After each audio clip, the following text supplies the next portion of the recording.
Por que que um relacionamento que era tão ruim, tão tóxico, por que que eu ainda sinto falta dele? Isso acontece muito nos meus atendimentos.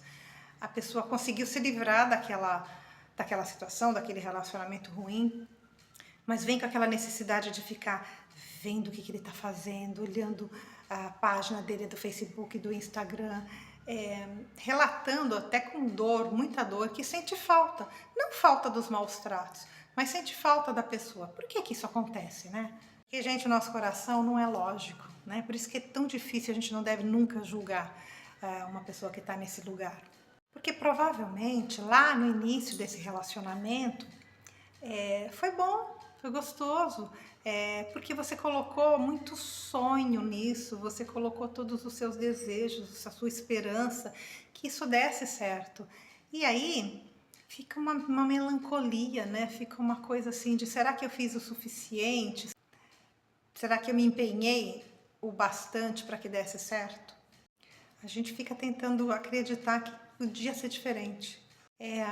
Cortar definitivamente, né, alguém da nossa vida que ficou conosco durante tanto tempo, mesmo que a relação tenha sido uma relação muito abusiva, muito tóxica, é um processo de luto, né? Envolve rever tudo. Inclusive, quem era aquela pessoa? Quem era de fato, né? Era aquela com quem eu idealizei ou aquela que, com o passar dos anos, foi se mostrando para mim de maneira tão dura, tão ditadora? A gente, principalmente as mulheres, elas têm uma crença e que vem muito de histórico familiar, né? É muito comum mulheres que vieram de lares onde onde o pai, por exemplo, era muito abusivo, ela acaba atraindo um marido, um parceiro também bastante abusivo. E o que acontece, né? No nível muito inconsciente. No nível muito inconsciente. Se eu não conseguir dar jeito lá no meu pai, eu vou, quem sabe com o meu marido eu dou jeito? Quem sabe ele não muda? Será que, quem sabe se por amor ele não muda? Sabe aquela lenda da Bela e a Fera? Né, que no filme da Disney é lindo, ela consegue, né, transformar aquele monstro num lindo príncipe. Mas na vida real não é assim. Normalmente não é. Nós não conseguimos salvar o outro, nós não conseguimos curar o outro com o nosso amor, por mais que a gente tente. Por que o processo terapêutico é tão importante? Quando a gente sai assim de um relacionamento muito tóxico, muito abusivo, é muito importante para a terapia.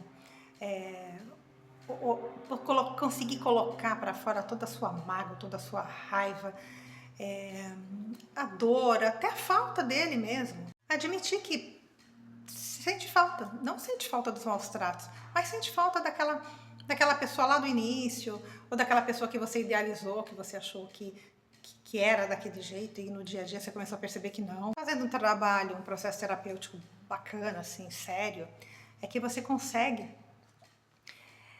devagar, não tem fórmula mágica, devagar, e limpando, e entendendo os processos, usando esse exemplo que eu dei agora há pouco.